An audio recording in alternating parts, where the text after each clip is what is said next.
What is up, guys? Welcome to Jets, Mets, and we have a lot of regrets on this episode. I'm here with Johnny. This is Jason, and we're gonna get right into it. This is our first ever show of a live reaction post game Jets Jaguars Thursday Night Football, and it was not a pretty one, John. We watched the entire game, and Zach Wilson just isn't the guy. Strebler comes in, right? And he puts up more offensive yards than Zach Wilson did in, 2+ quarters. He went a little bit into that third quarter, and how can Strebler come in and how can he make his easy throws, right? Make some tough throws, roll out, run the ball, as somebody who wasn't the second overall pick in the NFL draft. Zach Wilson is done. I'm going to go on now and on the record and say that Zach Wilson will never play under center for the New York Jets ever again in the history of his career. And honestly, if we could even get a 4th-round pick or a 5th-round pick for Zach Wilson at this point, they would call that robbery in the real world, and there would be people who got arrested for that. So that would be amazing to me.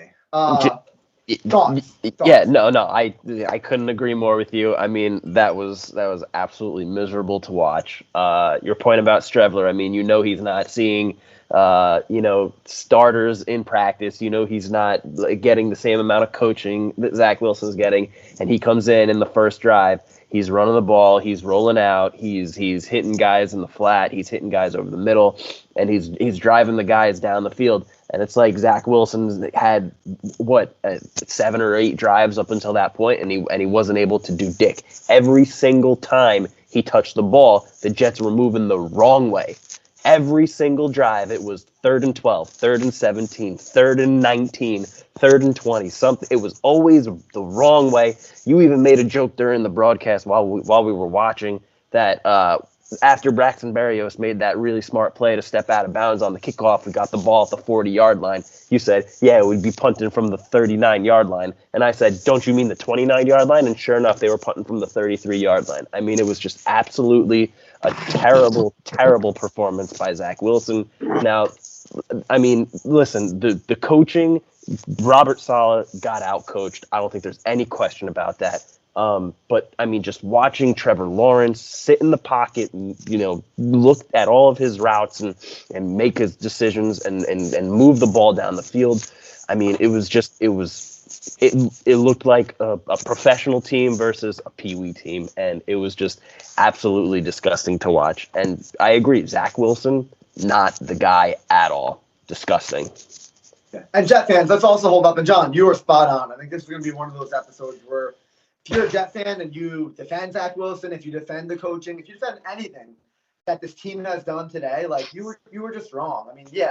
We could joke about Strebler and him moving the offense, but we know Strebler is not going to be the option, right? Any Jet fan knows that he is not the future, right? Even him was lollipopping balls and throwing balls, and you made a comment 10 miles per hour, just with no zip on his ball. So the Jets need to figure something out at quarterback, but all facets, right? There was a point in the broadcast where they talked about how whether Joe Namath was the quarterback right now or Mike White, it didn't matter. The offensive line was getting pushed and bullied all game, right? Robert Saleh getting out-coached. At the end of the day, he might get another year with this organization, but he needs to figure something out offensively. This defense has played their asses off every game, right? Has kept them in the game every game this season for the most part.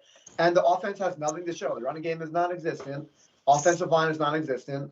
And the defense just needs help. When you look at time of possession in a game, the other team can't almost double, like you said, 2-1, right? The other team almost can't have a 2-1 possession advantage. That's just not going to be sustainable.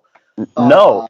And you think about how the game started. They got the strip sack and they started their first drive on the 16-yard line. They started on the 16-yard line, and what do? They go back 3 yards and kick a field goal. All right, fine. They're up 3 points in the beginning of the game, and then that was just it. That was it. That was the end of the Jets for the entire game because Zach Wilson was under center. Robert Saleh was calling the plays. The offensive line was completely non-existent throughout the entire game, constantly getting bullied. The run game constantly going east to west, never going north to south. No part of the game was Strebler was the best part of the game. And that is a joke.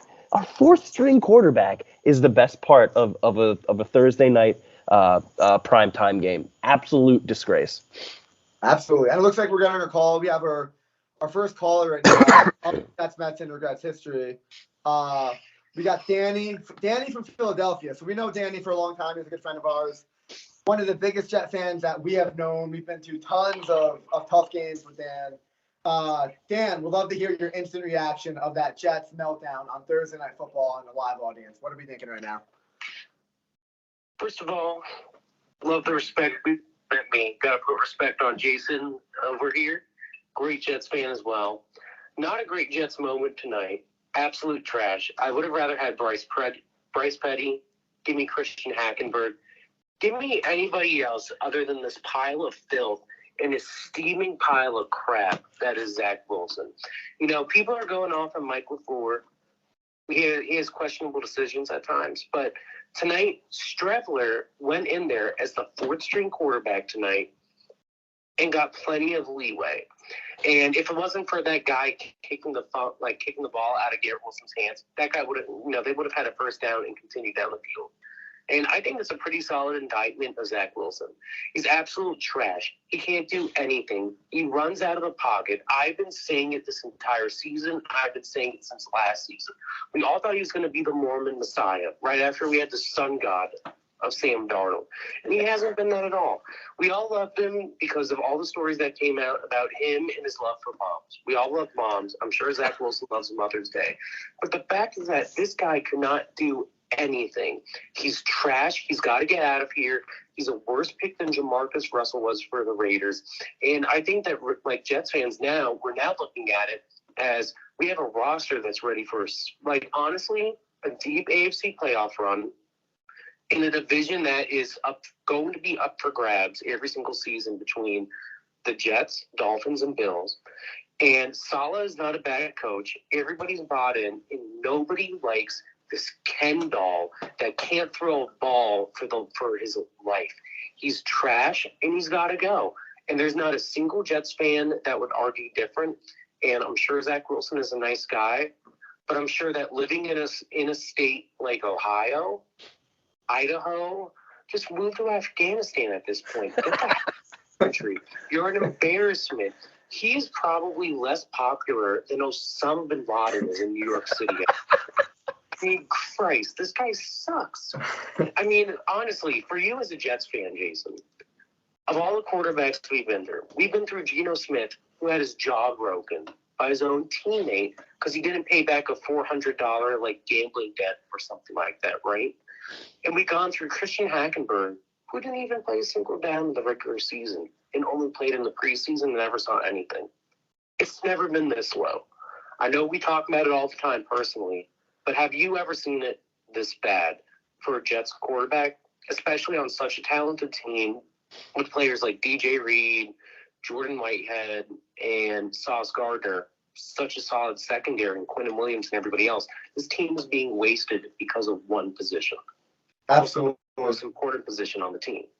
Yeah, absolutely. And Dan, thanks for calling in. We have some more callers waiting on the line, so we are about to get off with you. But yeah, Dan, to address what you exactly just said, I mean, I don't know if I've seen a worse quarterback before. I think all the hype, right, when we look at Sam Darnold, when we look at Geno Smith, Mark Sanchez, all those guys, I mean, Sanchez went to back-to-back NFC championships. Oh, my God, I'd kill to have Mark Sanchez right now. Geno, look at his reserve, he revived his career, but even then, Geno was never this bad, right? And he was a second-round pick, not a second-overall pick, a second-round pick. Sam Darnold, for as much crap as we gave him, right, the Jets team that he was surrounded with and the head coach and Adam Gase that he was surrounded with, not even close to the talent that this Jet team has. I mean, Dan, said it, right? We have Garrett Wilson. We have a good defense. Saleh, it does seem like I gave Saleh a little bit of a bad rep, but it does seem like, and he did get out coached tonight, right? But it does seem like the players are bought in and they like playing for him and he takes accountability. I know last game he talked about his timeout fiasco and how he should have called timeouts earlier and given the team a chance to win. And the players really respected him for that. But yeah, I mean, and Dan, a lot of non-Jet fans could be hearing from the outside and say, wow, that's irrational. And, the Osama bin Laden comparisons. Yeah, that is kind of crazy, right? Don't get us wrong. But, I mean, that's just to sum up as Jet fans how we feel, right? Of, how do we feel about this team who we're looking at an 11-year playoff drought, right? With no end in sight, John. Nope. No end in sight. No, and I couldn't agree more. I mean, like you said, Mark Sanchez, I'd take him. Geno Smith, I mean, he's had a resurgence comeback year. Who knows where he'd be now if he were still on the team. And Sam Darnold, I mean, he was able to leave the Jets and still get a starting job somewhere else. I guarantee you that this guy, maybe some team takes a long shot on him in the future, but like you said before, he will never play for the Jets again. I agree with you. Never. And I think when we look at like Brock Purdy, right, and what he's doing in San Fran right now, it's like the guy is a third, Mr. Irrelevant, the last pick in the draft, right? And he's literally putting up wins, right? Putting up points, driving an offense down. And that's something that the Jets aren't doing right now. So if Brock Purdy's able to do it, right, why can't the second overall quarterback be able to do it? It's Trevler, right? Chris Trevler can do it. Why can't Zach Wilson? Zach Wilson, and again, like Zach Wilson, I was ready. I mean, we were talking earlier today about how we were going to handle this episode, whether we wanted to do it before the game, whether we wanted to do it after the game, during the game, that kind of situation.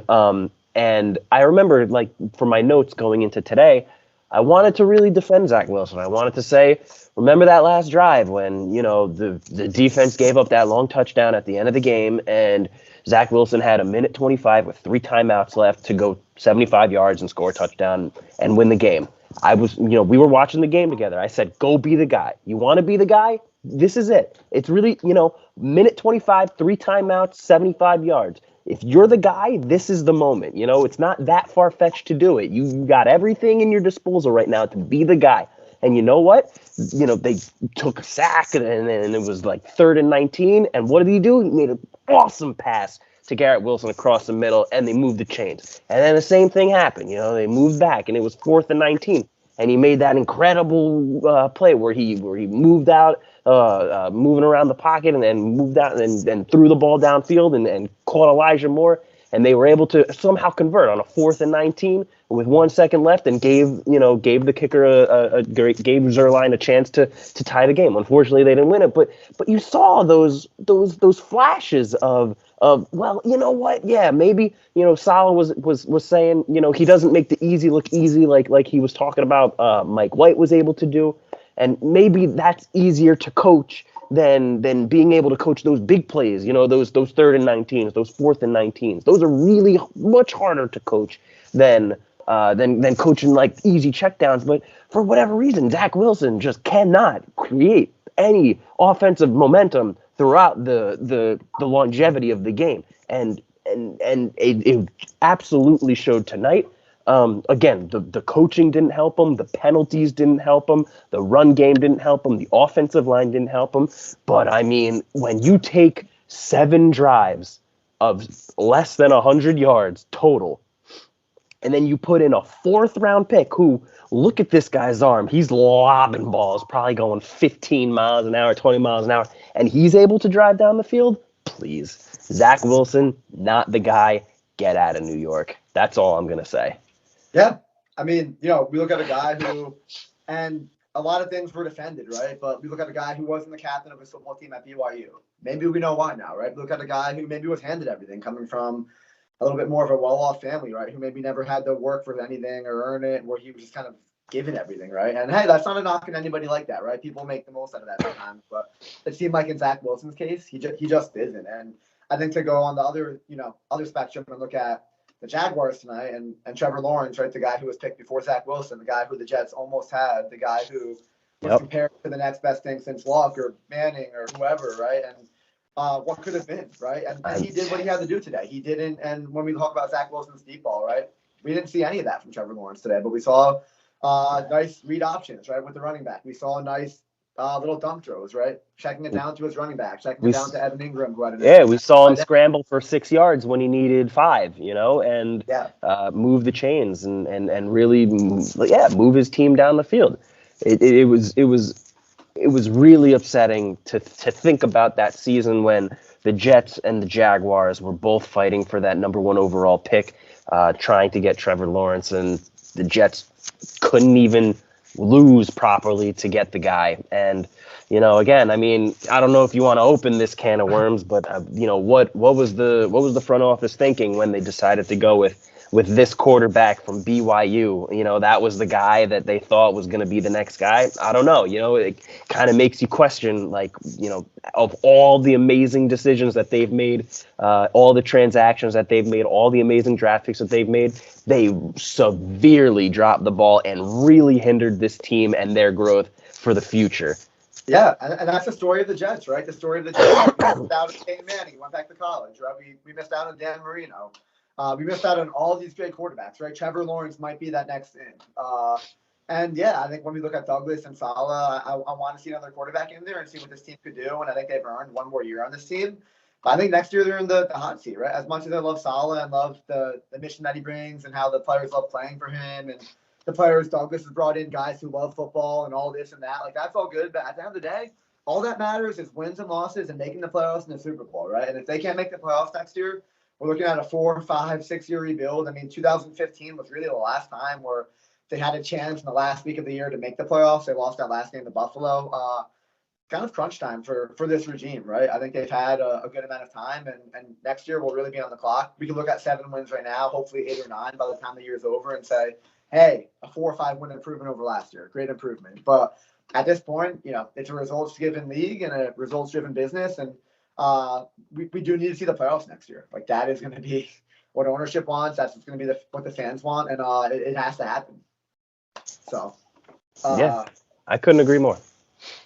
But anyway, real quick, before we finish off our Jet Talk, wanted to play a quick little game of the first time in New York Jet and Jets, Mets, and Regrets history, not New York Jet history, Jets, Mets, and Regrets history. We're going to play Who is Better? We've had a lot of Jets bust draft picks, right, in the past, I mean, even just 20 years that we've been fans, but even longer than that.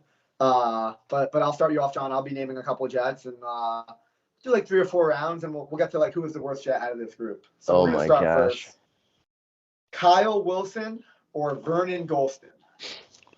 Or who is worse? We're saying who is worse. Who is worse? Yeah, not who is better. Which Jet is worse? I think that Vernon Golston was worse. I think we took him higher. I think he was the 4th overall pick, whereas Kyle Wilson was. Wait, you said Kyle Wilson. Yeah, Kyle. Yeah, Kyle Wilson. He was right. Yeah, he was the I believe the 20th overall pick. He stayed on the field and got a couple of starts under his belt, whereas Vernon Golston, continuously had a lot of injury problems, and he's completely forgot. All he's known for is being a bust as a bust draft pick for the Jets. Yeah. Okay. I agree. All right. Next, we're gonna go Quentin Coples or Geno Smith, and this is on the Jets. Again, I mean, at least Geno Smith had a couple games where he really shined. He had a couple of those games where he threw for over 300 yards and multiple touchdowns. I have to go with Quentin Coples. I mean, again, completely non-existent on the defensive line. We drafted him to be the guy, and he was not the guy to forefront that defensive line. So Geno Smith, obviously, kind of moving around the league and like I said before, establishing himself as a comeback player. Quentin Coples, again, 1st round pick. Geno Smith, 2nd round pick. Quentin Coples, much bigger bust. All right, awesome. We're gonna go Quentin Coples or Mekhi Becton. I'm gonna say Quentin Coples. Higher pick. Okay. I understand. I'm just because of the fact that when he is on the field, he shows that he has a lot of potential. So that's why I'm going to say that Quentin Coples is still the worst draft pick. We just got to get this guy, Becton. We got to get him to lose some weight, and just stay on the field. If he's not going to be the left tackle, that's fine. We can put him anywhere else on the offensive line. This offensive line right now is abysmal. So if we could just get healthy guys on the offensive line that we actually, were able to scout and think, okay, well, maybe we can fit them in here somewhere. You don't always need 5 amazing offensive linemen to have a good offensive line. You really only need 3, maybe, and then fill in the gaps. But Yeah, I mean, I'm really hoping that Becton turns himself around. Awesome. We're gonna go. I'm gonna think based off your analysis. We're gonna go Vernon Golston is still the bigger bust compared to all the other guys we talked about. So we're just gonna lay it all out right here. The final one: Vernon Golston or Zach Wilson. Zach Wilson is the biggest bust draft pick in New York Jets history. Taken number 2 overall, and he hasn't done anything to prove that he can not only have a winning season, not only win a Super Bowl, but win a division, win a wild card, win games in general. Any game that the Jets have won up until this point was not because of Zach Wilson. It was despite of Zach Wilson. Let me make that perfectly clear, okay? Has he had a couple of 300-yard games in his career? Yeah, fine. Okay, sure. But you know what? Sometimes when you play bad teams, that's going to happen. Play bad defenses, that's going to happen. But with the Jets putting a great team around him, I mean, absolutely, I don't see any scenario, any draft pick in the past where the Jets have really dropped the ball more than on Zach Wilson. Yeah, That's and my what answer. they say too is, hey, even a blind squirrel sometimes finds a nut, right? So even Zach Wilson sometimes finds a 300-yard game. But yeah, you've heard it here first, folks. At Jets Mets and Regrets, the opinion is Zach Wilson is the biggest bust in New York Jets history. I believe we're getting a caller right now. I believe we have Rick calling in. Rick's calling in from Arizona. Rick, welcome to Jets Mets and Regrets. We're here. It's Jason and Johnny. Rick, talking from a fan, and you just missed it, but we just said that Zach Wilson is the biggest bust in New York Jets history. But wanted to hear from somebody who's not a New York Jet fan specifically. What's your analysis of the game, and what's your analysis on Zach Wilson and your takeaways? Yeah, so Traveler is probably the best quarterback on our roster. All right, Rick, come on. What about Mike White? Come on, man. No, so like as a former Saints fan, I know a thing or two about when your quarterback sucks. Well, the issue for me is that they pulled him, right? It's not who or what Streveler is, because we know Streveler's not shit, right? Streveler's not an NFL quarterback. But the issue is that, like, why pull your guy in a one-score game against the worst franchise in NFL history? To me, that's a lack of coaching experience. That is a coaching issue. Yeah. You got a home game, you're on Thursday Night Football, you're alone on the slate. Why expose your starting quarterback and your team to that type of conversation and that kind of social media vitriol unnecessarily when, at best, you put Streveler in and he does what he did, right? I think Streveler we saw was the best we could have gotten out of Streveler. Yeah, and Rick, let me get in there real quick and just say, and I hear that, right? I hear that, hey, like, there's no coming back. Like, you basically ruined Zach, if there is even a chance, right? Which Jet fans right now don't think there's a chance, but we hear you on, you opened up that book. You opened up that can of worms. But I want to know is, what has Zach Wilson, from a fan, and even a fan outside looking in, what has Zach Wilson showed us to this point? I mean, the guy can't even check down the ball. You look at teams like San Fran, right, with Brock Purdy coming in, Mr. Irrelevant, being able to run an offense, right? You look at guys like Mike White, Joe Flacco, Josh Johnson last year, and even Streveler tonight, being able to come in and push the ball, something that Zach Wilson hasn't been able to show. So I think as Jet fans, a valid point. And Rick, thank you for your call. I think as Jet fans, it is tough for us to see the light, right? I think we've given opportunity, we've given chance, and yeah, there's always the question, can coaching be better, right? There's always the question, can the offensive line get healthier? There's always the question, can they get better receivers other than Garrett Wilson, right? Can Conklin catch the ball? But I think ultimately, as a Jet fan, and I've been one, John, I'm sure you know, who has defended Zach Wilson, whether it's on this podcast earlier in the year, right, or throughout the weeks, or wanting him to get a chance when White was hurt, right, and seeing what he had.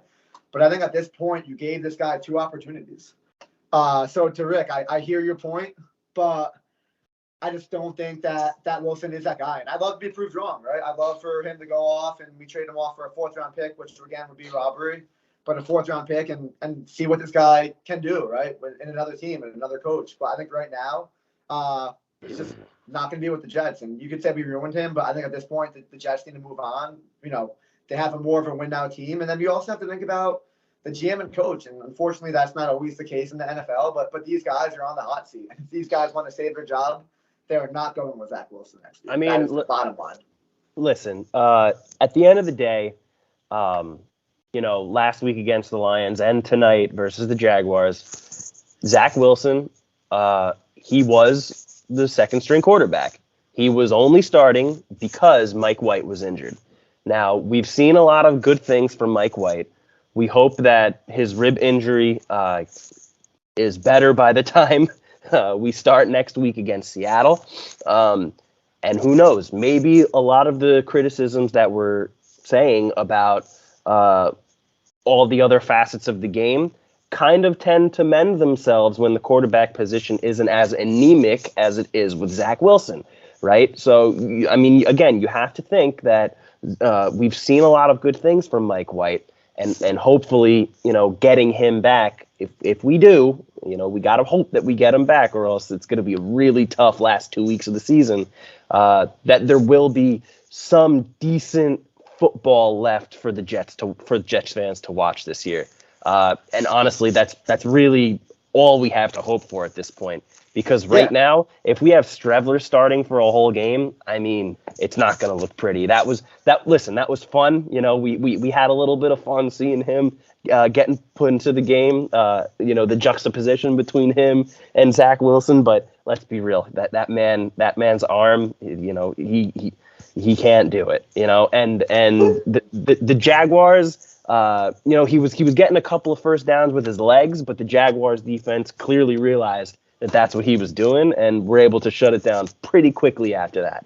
Yeah, and you know, at this point, we need to see who is our quarterback next year. It's not Zach Wilson, isn't Mike White. Do we draft somebody, or is it free agency? And that's what we have to figure out as Jet fans, right? That's going to be what it is. But yeah, we're almost time today, John. So we're gonna end it with our Jets, Mets, and regret portion of the pod. Obviously, a lot more to come in the following weeks and the off season about future of the Jets quarterback and all that. But wanted to end the episode with regrets as we are running out of time today. But I'll start, and I think my biggest regret wouldn't be watching the Jet game tonight, because I enjoyed watching it with you and conversating and breaking down the game and all of that. But I think my biggest regret was having hope for the Jets this year. And you can make an argument anyway of, well, they showed promise here or there, it's Wilson, whatever it is. I regret having hope. You know, I regret going into it and being that optimistic Jet fan that I always am. I mean, I was let down this year, and it sucks. But hey, that's being a Jet fan, John. That's being a Jet.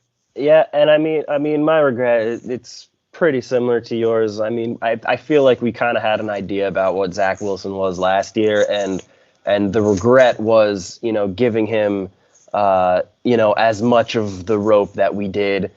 Even up until, you know, last episode, it was before the Lions game, the Lions loss, and you know we talked about, you know, is Zach Wilson is Mike White really that much better than Zach Wilson? You know, Zach Wilson was 5-2 as a starter, Mike White was 1-2.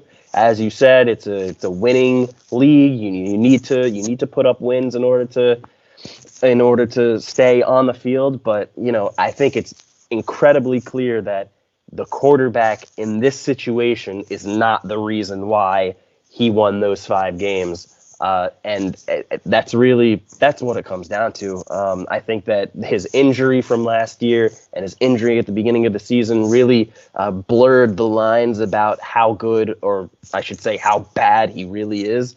And, you know, that's kind of 2 lost seasons. Obviously, the defense wasn't good last season, but they're elite this year. And we've just been kind of twiddling our thumbs and, you know, kind of putting our feet in the water, not really being able to dive in with a quarterback all season. And yeah, we've won 7 games, and that's probably more than I thought that we would have won if you gave me the schedule at the beginning of the year.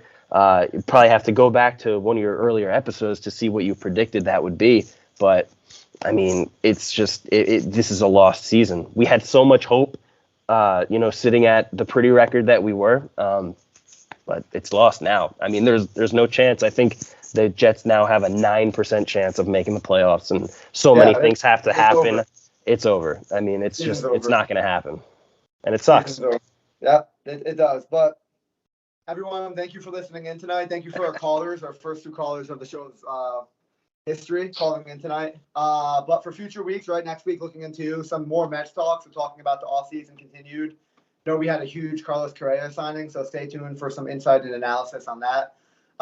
Stay tuned next week for some more talk on the Jets, right? Let's see what Robert Saleh has to say post-game, Zach Wilson, and ultimately who starts next week for these New York Jets. So from Arizona, Jason, we got New Jersey, Johnny. This is Jets, Mets, and Regrets. Thank you for listening in, everybody. Have a great night.